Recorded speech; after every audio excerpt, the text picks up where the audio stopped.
Welcome back ناظرین، اس segment میں ہم بات کرنے جا رہے ہیں مصطفیٰ عامر قتل کیس کے حوالے سے۔ ایک ایسا کیس جس نے پوش علاقے میں اس طرح کا لرزہ خیز قتل سامنے آیا جس کے بعد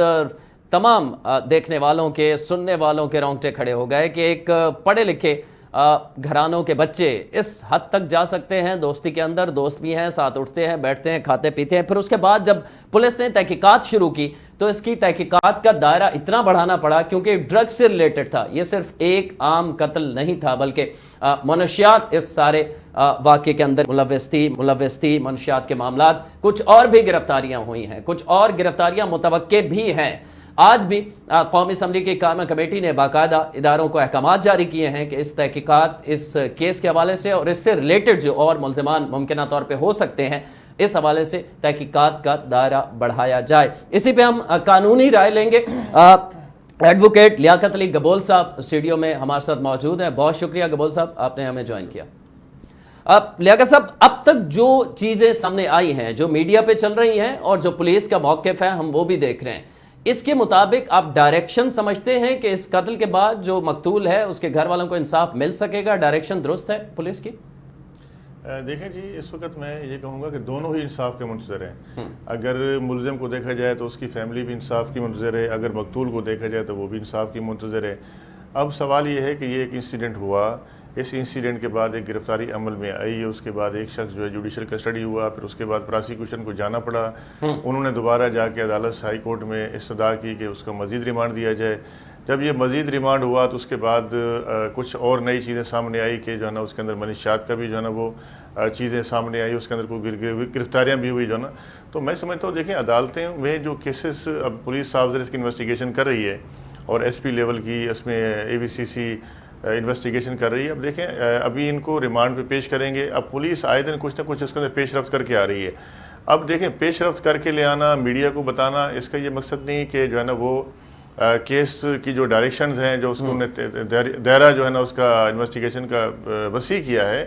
تو اس میں دیکھیں ان کو کچھ کلو ملے ہوں گے، اس کے اوپر وہ کام کر رہے ہیں۔ لیکن میں یہ سمجھتا ہوں کہ عدالتیں جو ہے نا وہ جو سزا دیتی ہیں وہ دیتی ہیں ایویڈنس کی بنیاد پہ، شہادتوں کی بنیاد پہ۔ جب پراسیکیوشن کا کیس مضبوط ہوگا تو اس وقت جو ہے اس شخص کو جا کے جو ہے نا سزا دی جائے گی۔ دیکھیں ابھی تو یہ انویسٹیگیشن چل رہی ہے، ریمانڈ کا پیریڈ چل رہا ہے، ابھی اس کے اندر جو ہے نا ٹیمیں تشکیل دی گئی ہیں، وہ اپنی انویسٹیگیشن کر رہی ہیں، کچھ گرفتاریاں ہوئی ہیں، کچھ ہونے والی ہیں، کچھ چیزیں نئی آ رہی ہیں۔ تو میں یہ سمجھتا ہوں کہ آگے جا کے دیکھتے ہیں کہ یہ جو ہے نا یہ کیس کیا رخ جو ہے نا اختیار کرتا ہے۔ اب دیکھیں ایک قتل سے شروع ہونے والا کیس جو ہے نا منشیات تک پہنچ گیا، اب اس کے علاوہ جو اور چیزیں بھی ہمارے سامنے آئیں گی۔ تو میں سمجھتا ہوں جب تک اس کی فائنل چارج شیٹ نہیں آئے گی، اس کی تحقیقات مکمل نہیں ہوں گی، اس وقت تک جو ہے نا کچھ نہیں کہا جا سکتا۔ لیکن پراسیکیوشن کی کوشش کر رہی ہے کہ جو ہے نا وہ اپنے کیس کو مضبوط کرے۔ لیکن جو میں نے تھوڑی بہت اپنے طور پہ معلومات لی ہیں کہ جو مجھے پتہ چلا کہ FIR بھی نامعلوم ہے، اس کا کوئی چشم دید گواہ بھی نہیں ہے، اور اس میں گاڑی بھی جلی ہوئی ریکور ہوئی ہے۔ اس کے بعد پھر جو ہے نا جب گرفتاری ہوتی ہے تو اس کے بعد ایک کسی لڑکی کا بھی تذکرہ آیا ہے، پھر اس کے بعد جو ہے پھر لڑائی جھگڑے کا بھی تذکرہ ہے۔ تو یہ ایک نئی جو ہے نا گتھی ہے، سلگنے کا نام نہیں لے رہی۔ اگر دیکھیں ہم مقتول کے ورثاء کو دیکھیں تو وہ کہتے ہیں جی ہمیں نہیں سنا جا رہا اور ہمیں انصاف نہیں مل رہا ہے۔ اگر اس کے ملزم کے والد کو دیکھا جائے تو وہ بار بار چیخ کے کہہ رہا ہے جی میرے ساتھ زیادتی ہو رہی ہے اور جو ہے نا ہماری بات نہیں سنی جا رہی۔ تو میں سمجھتا ہوں کہ پھر کس کی بات سنی جا رہی ہے؟ تو دیکھیں فیئر انویسٹیگیشن ہونی چاہیے، فیئر انویسٹیگیشن، فیئر ٹرائل ہر پاکستانی کا، ہر شہری کا یہ حق ہے۔ اس کی انویسٹیگیشن جو ہے وہ بہتر اور صاف شفاف طریقے سے ہونی چاہیے، اور اس کی جب چارج شیٹ آئے اس کے اندر جو ہے نا اگر کسی کے خلاف جرم ثابت ہوتا ہے اور گواہیاں آتی ہیں کورٹ کے اندر، ان کے اوپر صاف زیر جرح کا جو ہے نا وہ دونوں پارٹیز کو موقف دیا جائے گا۔ اس کے بعد 342 کا اسٹیٹمنٹ ہوگا، اور اس میں جو ہے نا پراسیکیوشن کے وٹنسز ہیں ان کے بیانات لیے جائیں گے۔ اس 342 کے بعد جو ہے نا ڈیفینس وٹنس بھی جو ہے نا وہ اگر ملزم چاہے تو پیش کر سکتا ہے۔ اس کے بعد ایک کنکلوژن آئے گا، پھر جا کے پتہ چلے گا کہ کس کا کیس صحیح ہے غلط ہے، اس کا جو ہے نا ہم بات کر سکتے ہیں۔ لیکن جہاں تک ابھی جو چیزیں چل رہی ہیں، ابھی ان کے ریمانڈ پہ ریمانڈ دیے جا رہے ہیں، اس کے اندر کسی سائر حسن کو بھی اریسٹ کیا گیا ہے کہ اس کے اوپر بھی ایلیگیشن ہے کہ جی وہ منشیات جو ہے نا اس کے اندر ملوث تھے، جو ہے نا اس کا دعویٰ ہے کہ 50 کروڑ روپے تک 2 سال میں وہ دیکھیں یہ تو ابھی دعویٰ ہے نا۔ دیکھیں جب ابھی تو ایویڈنس، دیکھیں دعویٰ کر دینا تو ایک الگ بات ہے، اس کے بعد اس کی ایویڈنس اور شواہد کلیکٹ کرنا جو ہے نا جو ہے نا ایک بڑا مشکل مرحلہ ہے. پولیس اس کے لیے کوشش کرے. دیکھیں اگر ایف آئی آر کو دیکھیں تو ایک نامعلوم ہے, ان کے پاس کوئی چشمدید گواہ نہیں, کوئی ملزم کا کنفیشن سٹیٹمنٹ نہیں, کوئی اس کے اندر جو ہے نا ایف آئی آر میں ملزم کا نام نہیں, پھر اس کے بعد جو ہے وہ ڈیڈ باڈی جو ہے نا اس کی پوائنٹیشن کے اوپر ریکور نہیں ہوئی ہے. تو یہ جو پراسیکیوشن کا جو کیس ہے بظاہر تو ایسا لگتا ہے کہ ویک ہے, لیکن اس کو کوشش کی جا رہی ہے کہ جو ہے نا کس طریقے سے جو ہے نا وہ اسٹرانگ بنایا جائے. اور دوسری بات اس میں جو ہے نا بڑی اہم ہے کہ پولیس بار بار کہہ رہی ہے کہ جب اس کو پولیس اریسٹ کرنے کے لیے گئی تو وہاں پہ ان کو فائرنگ کی گئی, اس کا ایک الگ اس کے اوپر جو ہے نا وہ مقدمہ قائم کیا گیا. پھر ایک جو ہے اپنا ناجائز اسلحے کے مقدمات الگ بنائے گئے, منشیات کے کیسز الگ ہیں. تو اس کی جو ہے نا الگ الگ انویسٹیگیشن ہو رہی ہیں. اب جب الگ الگ انویسٹیگیشن ہوں گی تو اس کے بعد جو ہے نا یہ تمام چیزیں جب سم اپ ہو کے آئیں گی تو اس وقت جو ہے جب اس کا ٹرائل شروع ہوگا اس کے بعد وٹنسز کیا کہتے ہیں, ان کتنی جو ہے نا وہ ان کے اندر برداشت ہے کہ جو ڈیفینس کونسل ہوگا اس کے کتنے سوالاتوں کے جواب جو ہے نا وہ صحیح دے سکتے ہیں, پراسیکیوشن اپنے وٹنس کی تیاری کس طرح کرواتی ہے, اور یہ کیس کا ٹرائل کتنی عرصے تک چلتا ہے, اور کیا کیا چیزیں جو ہے نا وہاں پہ بعض اور شواہد جو ہے نا پیش کی جا سکتی ہیں. دیکھیے تو ابھی انویسٹیگیشن ہے, ابھی چل رہی ہے, ابھی پولیس اس کے اوپر بھی کھول کے نہیں بتائے گی. جب چیزیں آئیں گی سامنے اور جو ہے نا اس وقت پتہ چلے گا کہ کیس پراپرٹی میں کیا کیا چیزیں ان کے پاس ریکور ہوئی ہیں, کیا کیا چیزیں جو ہے نا انہوں نے اس کو سیل کیا گیا ہے, کتنی جو ہے نا فرد بنائی گئی ہیں. تو یہ ساری چیزیں ہیں جو ہے نا, اور یہ تو جو باتیں ہم سن رہے ہیں میڈیا کے توسط سے ہمیں پتہ چل رہی ہیں یا جو ہے نا وہ کچھ وکلاء کے ذریعے پتہ چل رہی ہیں. تو دیکھیں جب تک اس کے اوپر میں سمجھتا ہوں کہ دیکھنا پڑے گا اس کیس کو جو ہے کہ یہ کیس منطقی انجام تک. آپ کہہ رہے ہیں کہ جب تک نہیں جاتا کچھ بھی کہنا قبل از وقت ہوگا. شاہ زیب قتل کیس کے حوالے سے بڑی ہائپ ہوئی تھی, کئی سال وہ کیس چلا, سزا بھی ہو گئی, لیکن پھر بھی وہ جو ملزم جس پہ الزام تھا وہ بچ گیا. تو آپ کرمنل کیسز دیکھتے رہے ہیں, ظاہر ہے جب کیس چلتا ہے عدالت کے اندر جاتا ہے جو ابتدائی شواہد سامنے آتے ہیں ایک آئیڈیا ہو جاتا ہے کہ کتنا کیس مضبوط ہے. تو ارمغان چونکہ ابھی تک وہ یہ ماننے کے لیے تیار نہیں ہے, اس کے والد بھی میڈیا پہ آ کے بارہا کہتے ہیں کہ اس کے بیٹے نے ایسا نہیں کیا, سراسر الزام ہے. لیکن دوسری جانب ایک شراز نامی گواہ بھی سامنے آیا ہے, پھر ڈیڈ باڈی بھی ملتی ہے, پھر وہ تشدد کا بھی بتایا گیا, یہاں تشدد کیا جاتا ہے, دوسرے صوبے میں جا کے آگ لگائی جاتی ہے گاڑی کو. یہ سارا کچھ جو پروسیس یہ ہوا, اس میں پولیس کو کتنے شواہد چاہیے ہوں گے عدالت کے سامنے رکھنے کے لیے کہ عدالت کو کنونس کر سکیں, جج کو یہ عدالت کے اندر ثابت کیا جا سکے کہ واقعی یہ ارمغان جو ہے سارا کرتا دھرتا یہی ہے اس کیس کا. دیکھیں یہ بالکل ایسے ہی ہے جیسے آپ نے جو ہے نا بتایا کہ جو ہے نا وہ ایک دوسرے صوبے کے اندر جو ہے نا اس طرح ہوا. پہلے تو یہ دیکھنا پڑے گا کہ اس کے پیچھے موٹیو کیا ہے. جو موٹیو ہمیں سامنے آیا کہ ایک لڑکی ہے, اس کی وجہ سے ان کا جھگڑا ہوا, اور اس کے بعد جو ہے نا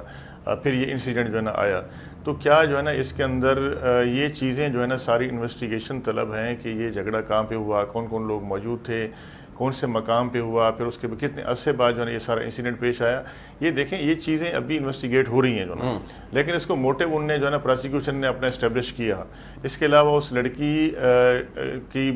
کا بھی ذکر آیا, تو پھر جو ہے نا ایک وٹنس بھی لے کر آیا جو ہے نا شراز جو ہے نا. اب دیکھیں یہ ساری چیزیں وہ دیکھیں گے, ان کے سی ڈی آر نکالیں گے, ان کا رابطہ نکالیں گے, اس کے بعد جو ہے نا دیکھیں گے کہ جو ہے نا وٹنس کی لوکیشن کہاں کی آ رہی ہے, وٹنس کہاں پہ موجود تھا, اس کے بیان میں کتنا سچائی ہے, ملزم کے بیان جو انٹروگیشن کے اندر اس نے بتایا کہ وہ جو اس سے انکاری ہے, کیا وہ اس اپنے اوپر جو لگائے گئے الزامات ہیں وہ اس کو ایکسیپٹ کرتا ہے کہ نہیں کرتا. یہ ساری چیزیں جو ہے نا انویسٹیگیشن چل رہی ہیں. اب یہاں پہ سوال یہ پیدا ہوتا ہے کہ کراچی سے ایک شخص جو ہے ہب میں جاتا ہے, تو وہ کس کے ساتھ گیا, اس کے ساتھ کون کون تھے, کون اس کے ساتھ رابطے میں تھا, وہ کس کے پاس جا کے پہنچا, اور کتنی ٹائم وہ وہاں پہ رہا, اور اس کے بعد جو ہے نا یہ انسیڈنٹ پیش آیا. تو یہ ساری چیزیں جب پراسیکیوشن جو ہے نا اپنا وٹنس لے کر آئے گی, یہ سارے سوالات جو ہے نا اس وقت اس سے اٹھائے جائیں گے جو ہے نا, اور یہ سوالات جو ہے نا پوچھے جائیں گے, اور اس کے بعد پراسیکیوشن کو جو ہے نا اس کو ثابت کرنا پڑے گا. اور ہاں اگر کوئی کنفیشن اسٹیٹمنٹ آ جاتا ایکیوز کا کہ وہ اپنا اعترافی بیان عدالت کے سامنے یا پولیس کے سامنے ایسا کچھ کہتا جو ہے, لیکن ابھی تک وہ انکاری ہے کہ میں نے ایسا کوئی جرم نہیں کیا. اس کا والد بھی اس کو پھر انکوائری, اور بار بار وہ یہی کہتا ہے کہ جی ہمارے ساتھ ناانصافی ہو رہی ہے اور ہمیں پھنسایا جا رہا ہے جو نا. اب اس میں کتنی صداقت ہے, وہ صحیح کہہ رہا ہے یا غلط کہہ رہا ہے, کیسے پھنسا رہا ہے. اچھا یہ تو ایک قتل کا لیاقت صاحب ایک معاملہ ہے. اس کے علاوہ ہم اگر منشیات کے جو الزامات پولیس کی جانب سے سامنے, آخر میں آپ سے یہ جاننا چاہ رہا ہوں کہ منشیات کی خرید و فروخت, اس کا استعمال پاکستان کے اندر آئین قانون کیا کہتا ہے, کتنی سزا ہو سکتی ہے, اور ثابت کرنے کے لیے کیا فون کالز اور کوریئر کا جو کہا جا رہا ہے کوریئر کے تھرو, سروس کے تھرو یہ منشیات ادھر سے ادھر بھیجی جاتی تھی, یہ سب کچھ کافی ہوگا. اور میکسیمم منشیات اسمگلنگ یا منشیات کی استعمال میں میکسیمم اور منیمم سزا کیا ہو سکتی ہے اس معاملے میں؟ دیکھیں منشیات کا خرید و فروخت کرنا اور اس کو استعمال کرنا قانوناً جرم ہے، اور اس کے اوپر ہماری اے این ایف بھی بڑا کام کر رہی ہے، ہماری پولیس بھی بڑا کام کر رہی ہے کہ اس کی جو لعنت ہے اس کو روکا جا سکے، اور اس کے لیے باقاعدہ منشیات کی عدالتیں بھی بنائی گئی ہیں جو ہے جہاں پہ اے این ایف کے کیسز چلتے ہیں، اور میرے پاس بھی کافی جو ہے کیسز ہیں جو اس طرح کے چل رہے ہیں، لیکن اس میں کیونکہ کوانٹٹی زیادہ ہے تو اس میں کیپٹل پنشمنٹ ہے، 25 ایئر ہے، اس سے 25 ایئر کی سزا اس میں دی جائے گی اگر جو ہے نا وہ کیس ثابت ہو جاتا ہے۔ اب جی ایک ایلیگیشن ہے کہ جی فلاں شخص منشیات جو ہے نا وہ استعمال کرتا تھا، آن لائن بیچتا تھا، وہ کتنے عرصے سے جو ہے نا وہ کاروبار ملوث ہے، کس کس کو بیچتا تھا، کون کون اس کا جو ہے نا خریدار تھا، اس کے پاس کتنی جو ہے نا وہ زر فروخت کی جو ہے نا اس سے برآمد ہوئی، تو یہ ساری چیزیں انویسٹیگیشن ہوں گی، لیکن انہوں نے جو کیس بنایا ہے اس کے اوپر صاف ظاہر انہوں نے اپنی کوئی ریکوری دکھائی ہے، اس ریکوری میں 69C لگایا گیا ہے۔ اب اس میں دیکھتے ہیں کہ جو ہے نا جب یہ ثابت کریں گے کیا واقعی جو ہے نا وہ ملزم سے برآمد ہوئی تھی یا جو ہے نا نہیں ملی تھی، کیونکہ ملزم کوئی بھی ہو وہ عدالت کے اندر تو جو ہے کبھی بھی اپنے وہ اعتراف نہیں کرتا کہ وہ کہتا ہے جی میرے اوپر الزام ہے، میرے پوسٹڈ کی گئی ہے، مجھے پھنسایا جا رہا ہے۔ ہر ایک شخص کی اپنی ڈیفینس پلی ہوتی ہے۔ ابھی یہ پولیس کا ورژن یہ ہے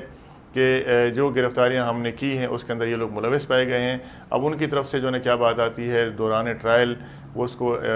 ڈینائی کرتے ہیں یا اس سے جو ہے نا وہ آگے ان کا کیا موقف ہے، ان کی ڈیفینس پلی کیا آتی ہے جو ہے آنے والے دنوں میں پتہ چلے گا۔ اور آپ کو یہ بھی لگتا ہے کہ ان افراد تک یہ محدود نہیں رہے گا منشیات کیس؟ اس میں ظاہر ایک پوری چین ہے، اگر پولیس آگے بڑھتی ہے تو مزید بھی گرفتاریاں ممکن ہیں۔ دیکھیں پولیس کا جو دعویٰ ہے، دیکھیں پولیس ایسا دعویٰ غلط دعویٰ نہیں کر سکتی جو ہے نا، ڈیفینیٹلی اگر وہ کچھ لوگوں کے نام لے رہے ہیں یا ان کے پاس کوئی رابطے ہیں، اگر وہ ملزم کا موبائل ان کو ملا ہے، اس سے کوئی کانٹیکٹ میں ان کے واٹس ایپ کی چیٹ موجود ہیں، میسیجز موجود ہیں، فون کالز موجود ہیں، اس کا کوئی ریکارڈ ہے تو ڈیفینیٹلی وہ انٹروگیٹ کرتے ہیں، اس کو چیک کرتے ہیں۔ انہوں نے ملزم سے انٹروگیٹ کیا ہوگا، اگر کسی کو کوئی نام آئیں گے تو یقیناً پولیس جو ہے نا وہ اس کو اختیار ہے کہ وہ گرفتاری کر سکتی ہے اور ایسے لوگوں کو جو ہے نا شامل کیا جا سکتا ہے، اور جب وہ پکڑے جائیں گے تو اس کے بعد ہو سکتا ہے کوئی نئی چیزیں بھی سامنے آ سکتی ہیں۔ بہت شکریہ، ہمارے ساتھ موجود تھے ایڈوکیٹ لیاقت علی گبول صاحب جو کہ کرمنل کیسز کے حوالے سے ماہر سمجھے جاتے ہیں۔ ارمغان نے اب تک اعتراف جرم نہیں کیا، اور ان کے والد صاحب بھی میڈیا پہ آ کے یہی کہتے ہیں کہ ان کا بیٹا بے قصور ہے۔ البتہ مصطفیٰ عامر کا قتل جو ہے ایک لرزہ خیز قتل، جس میں پہلے تشدد بتایا جاتا ہے کیا گیا، پھر اس کے بعد اس کی گاڑی، اپنی ہی گاڑی میں ایک دوسرے صوبے میں جا کے حب کے اندر جا کے اس کی گاڑی کو آگ لگا دی جاتی ہے۔ اب اس کیس میں کیا پیش رفت ہوگی، اور اس قتل تک یہ کیس محدود نہیں ہے، جیسے کہ ہم نے بات کی کہ منشیات کا ایک بڑی پولیس کا یہ دعویٰ ہے کہ چین پکڑی گئی ہے اور مزید بھی گرفتاریاں اس میں ہو سکتی ہیں۔ آج تک کے لیے پروگرام میں اتنا ہی، کل تک کے لیے عرفان حیدر کو اجازت دیجیے، اللہ